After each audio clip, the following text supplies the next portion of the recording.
So for the last 3.5 months, the Manley Peak two-hand folding knife has been my everyday carry around the city and in the woods. If you're interested in hearing my thoughts on this knife, stay tuned.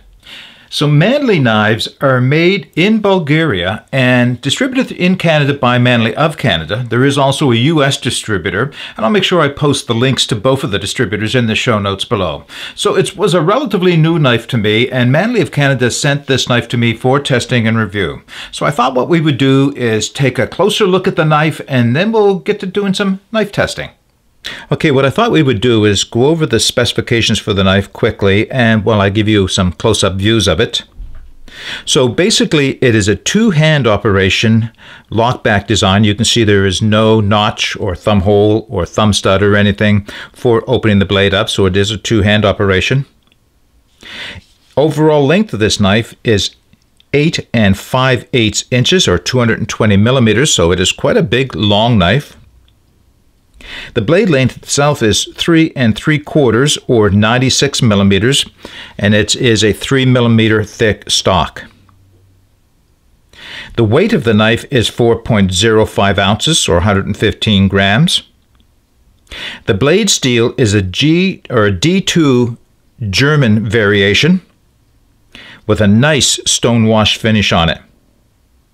Handle material in this case is an orange G10. It has skeletonized, recessed liners inside. I'm not sure if you can see those as I rotate the knife back and forth. So combined with the G10, it provides a very narrow profile. Between the narrow profile and the deep pocket carry clip, this resides in my pocket in a way that I rarely notice it's there. And I have been carrying it every day for over 3 months now.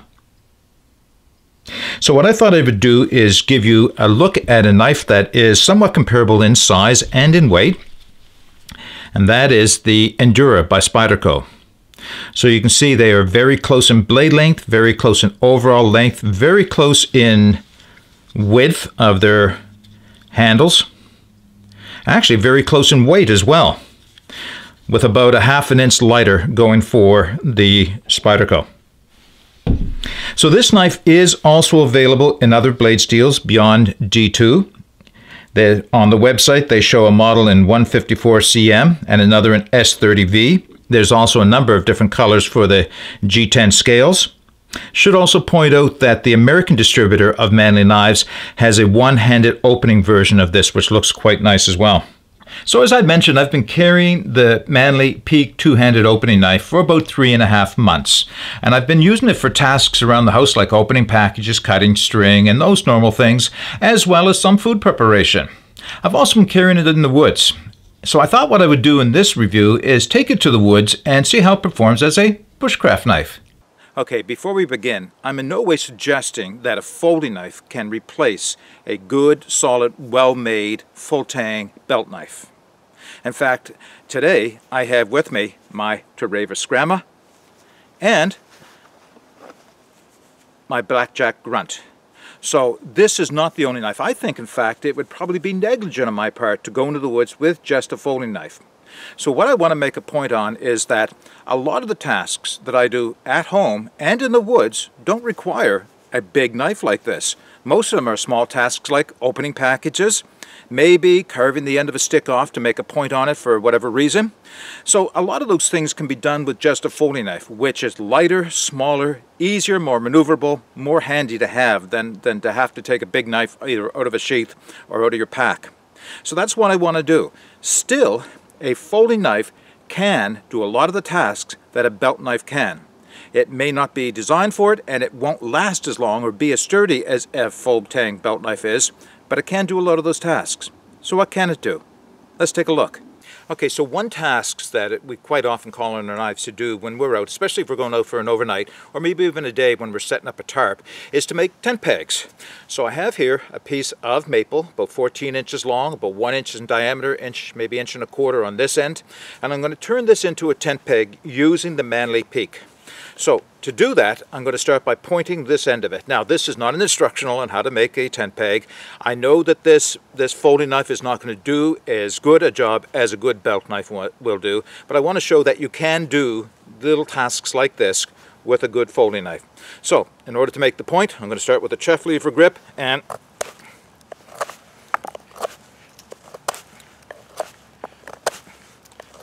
going to take a bit of time to come around. Did I mention that it was frozen wood to start with?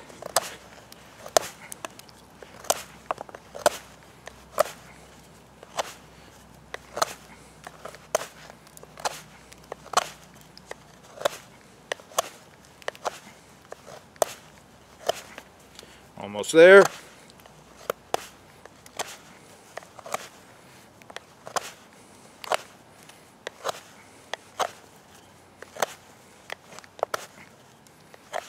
And yes, I could have used my Tereva Scramma, or even my blackjack, or had I carried a small axe with me, this would have been done in about 2 to 3 strokes. But the point was to show that you can do this with a folding knife. Alright, so that's the point. Not very good point, but it is a point all the same.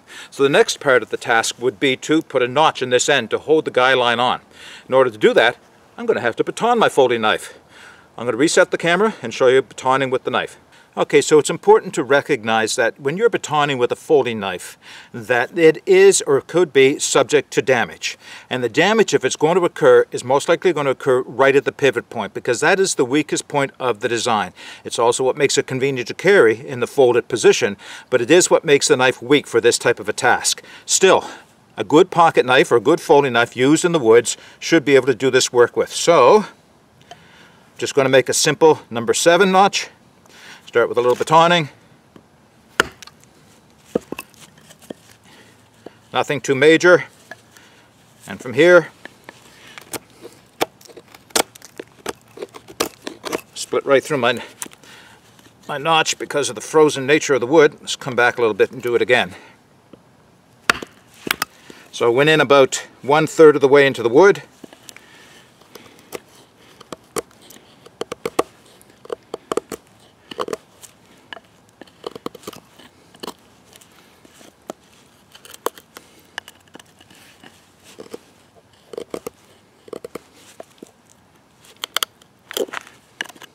Again, would this have been easier with a belt knife? Absolutely, of course it would.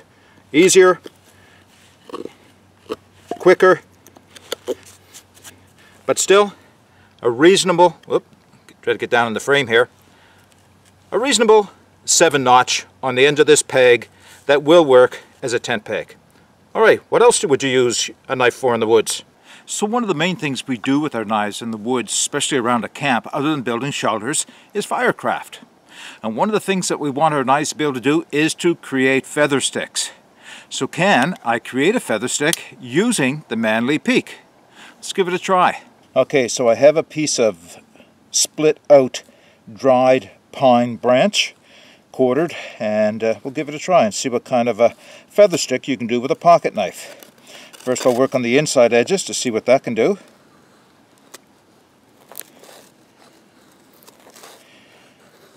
So if you're used to using the traditional Scandi grind, then using a saber grind like this is going to take a little bit of work to find your edge, so to speak.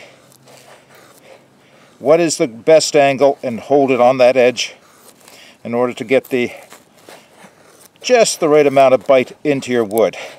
All right, I'm not getting real curls. There we go, there's a few real curls. But I'm finding that the knife is sliding through this wood quite easily. Alright, that was the inside edge. I'd also like to work on the outside some as well. There's a nice curl to start with. Here we go. Yeah, I'm having a little trouble starting. There are some knots.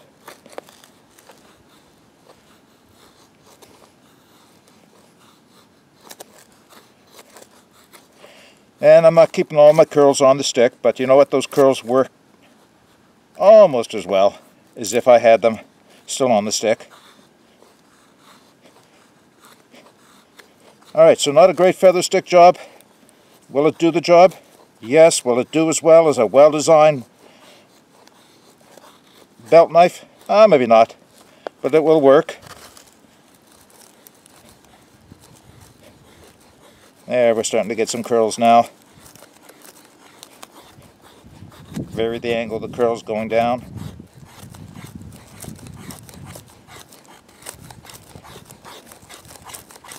Alright, so I guess, yes, it will create a feather stick. And this is where I could feel over time it would get tiring on the hand because of the small size of the grip. Alright, little feather stick, it does work. Alright, so another task you may use your knife for when you're in the woods is for batoning firewood. Now, before I give anybody heart failure, how am I going to baton a piece of firewood, especially in this case frozen maple? How am I going to baton it with a pocket knife? Well, to start with, I'm not. I'm not going to baton it directly. I will start a little nick in it so that I can get a wedge in, but that is what I'm going to do with the pocket knife, is to create a wedge that I can use for splitting firewood. So I have a piece of about, just over 9 inches, 1 inch wide, piece of maple here, again frozen, so let's hope that this works for me. And I am now going to create a wedge in it. So what I want a wedge to be is to look like a flathead screwdriver, basically. The longer, the thinner the sweep away from the edge, the better. But may take a minute or two to curve this down. In fact, what I'll do is I'll continue to work on this wedge until I have it down to size, and then we'll go on to the next step. Okay, before we take the baton and baton through the piece of firewood, I just want to give you a little bit of a close-up on the wedge itself. So, in my experience, the secret to making a good wedge for splitting is to create a long, this looks almost hollow, type of a grind you might see on a knife, but it's a long sweep. And at the very tip, so it doesn't get too thin, it's like a secondary edge. So right at the very tip, you may be able to see, I just took it down to a fine point, but not the entire thickness, it's just at the secondary edge right there. And the reason being is because I'm going to open up a small crack in the piece of wood that I'm going to use for firewood, and I want that to be able to enter that little crack, but still have enough strength just behind it to do the splitting work. So I'm going to reposition the camera, and I'll show you how we use a folding knife to baton firewood. Okay, so here is my piece of firewood. It's about a 12-inch piece of dry maple. Again, it is -8 degrees Celsius here, so everything is frozen. My experience is, though, if it's dry and frozen, it usually splits pretty good. So let's just see how well it does. I'm looking at it now, seeing the core of it is quite good, but around the outside, there's a fair bit of punkiness, so it's an older piece, but the center is still nice and solid, so it should split well. So the secret to splitting with a folding knife is to get a small split started. My experience, if you want to save wear and tear on the hinge, is to release it. Release the hinge so that you can have the blade positioned over top of the wood, hit the blade, that way there's very little to no stress on the joint itself. Now what am I going to use for a baton? So